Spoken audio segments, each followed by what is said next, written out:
আসসালামু আলাইকুম ওয়া রাহমাতুল্লাহি ওয়া বারাকাতুহু। আলহামদুলিল্লাহ ওয়াসসালাতু ওয়াসসালামু আলা রাসূলিল্লাহ ওয়া আলা আলিহি ওয়া আসহাবিহি ওয়া বারিক ওয়া সাল্লিম তাসলিমান কাসীরান কাসীরা। আম্মা বা'দ। এখন যে বিষয়বস্তুর উপরে হাদিস পড়া হবে বা আলোচনা হবে সেটা হচ্ছে এই যে কিয়ামতের দিন এমন একটা দিন হবে যেদিন পুরো পৃথিবীটাকে আল্লাহ তাআলা এক টাকার কয়েনের মতন সমান করে দেবে। সেই দিন কোনো ছায়া থাকবে না, কোনো গাছপালা থাকবে না, শুধুমাত্র আল্লাহ তাআলার আরশের ছায়া থাকবে। তো আল্লাহ তাআলা 7 ধরনের ব্যক্তিকে তিনার ওই আরশে আজিমের ছায়ার তলায় ডাকবেন। সুবহানাল্লাহ। তার মানে এতে আমরা যদি কষ্ট ও মেহনত করে ধৈর্য ধরে যদি এই 7 শ্রেণীর মানুষের মধ্যে যে কোনো এক শ্রেণীর মানুষ হতে পারি, তাহলে ইনশাল্লাহ আমরাও জান্নাতের খুশখবরি পাচ্ছি। আসুন হাদিস থেকে শুনি।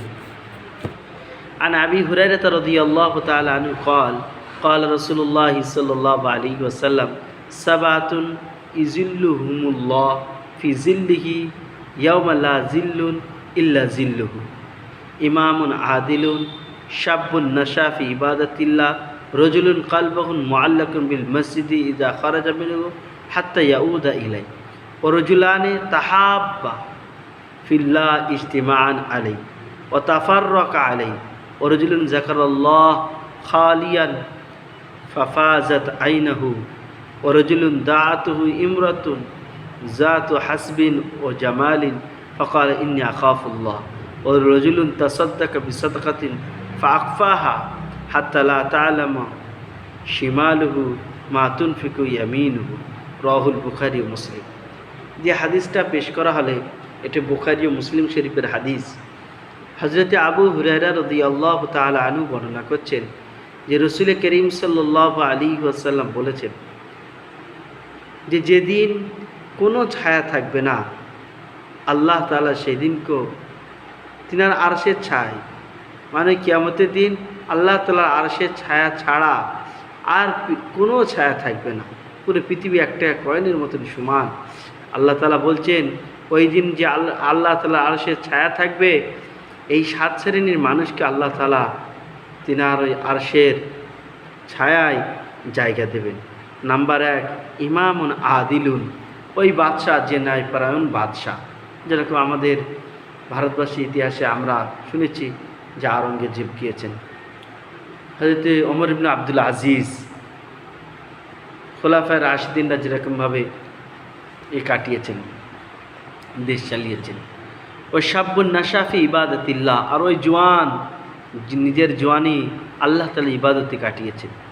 ও রাজুলুন কলবহু মুআল্লাকুন বিল মসজিদ ইজা খারাজা মিনহু হাত্তা ইয়াউদা ইলাই, আর ওই ব্যক্তি যার দিল সবসময় মসজিদে লেগে থাকত, সে বাইরে ইনকামের সোর্সে বা চাষে বা বাজারে যেখানেই যেত, বাইরের কাজ মিটে গেলেই সে সঙ্গে সঙ্গে মসজিদে চলে আসত। মসজিদে আসলেই তার যেন জান ঠান্ডা হয়ে যেত। তাহলে নাম্বার 1 হচ্ছে যে ইমামুন আদিলুন, ন্যায়পরায়ণ বাদশাহ। শাবুন নাশা ফি ইবাদাতিল্লাহ, এটা হচ্ছে 2 নম্বর, যে ব্যক্তি নিজের জওয়ানি আল্লাহ তাআলার ইবাদতে কাটিয়ে দিয়েছে। 3 নম্বর হচ্ছে যে ব্যক্তি নিজের মনকে মসজিদের সাথে জড়িয়ে দিয়েছে, মসজিদ ছাড়া তার একদম ভালো লাগে না। নাম্বার 4, রজুলান তাহাব্বা ফিল্লাহি ইজতিমান আলাই ওয়া তাফাররাক আলাই, যারা যে সমস্ত মানুষেরা আল্লাহ তাআলার সন্তুষ্ট উদ্দেশ্যে এক জায়গায় একত্রিত হয় এবং আল্লাহ তাআলার সন্তুষ্ট উদ্দেশ্যে আবার এক জায়গা থেকে আলাদা হয়ে যায়, যেরকম তবলিগ জামাতের লোকেরা। ওর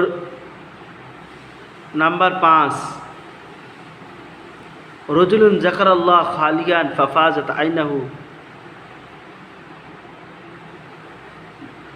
যে ব্যক্তি নীরবে বসে আল্লাহ তাআলা জিকির করছে আর আল্লাহ তাআলার ভয়ে তার চোখ দিয়ে পানি বেরোচ্ছে। নাম্বার 6, রজুলুন দাআতুহু ইমরাতুন যাতু হাসবিন ও জামালিন, যে ব্যক্তিকে কোনো মহিলা ডেকেছে জিনা করার জন্য, তার কাছে মালও আছে, সম্পদও আছে, দেখতে শুনতেও ভালো, সেই পুরুষ বলে ইন্নী আখাফুল্লাহ, আমি আল্লাহ তাআলার ভয় করি, বলে জিনায় যুক্ত হয় না। ও রজুলুন তাসাদ্দাকা বিসাদকাতিন, 7 নম্বর হচ্ছে রজুলুন তাসাদ্দাকা বিসাদকাতিন ফাআখফাহা হাত্তা লা তা'লামা শিমালুহু মা তুনফিকু ইয়ামিনুহু। 7 নম্বর ওই ব্যক্তি, যে ব্যক্তি দান খয়রাত করে এত গোপনভাবে, যে উদাহরণ দেওয়া হয়েছে কিতাবের মধ্যে, হাদিসের মধ্যে, যে ডান হাতে দেবে বাঁ হাত জানতে পারবে না, অর্থাৎ একদম নির্জনভাবে সে দান খয়রাত করত। এই 7 ব্যক্তিকে আল্লাহ তাআলা নিজের আরশে আজিমের নিচে কিয়ামতের দিন জায়গা দেবেন। আল্লাহ তাআলা আমাকে আপনাকে এই 7 শ্রেণীর মধ্যে যে কোনো একটা শ্রেণীর মানুষ হওয়ার তৌফিক দান করুন। এই ভিডিওটা আমরা নিজেরা শুনবো এবং অপরকে শোনানোর ব্যবস্থা করবো ইনশাআল্লাহ।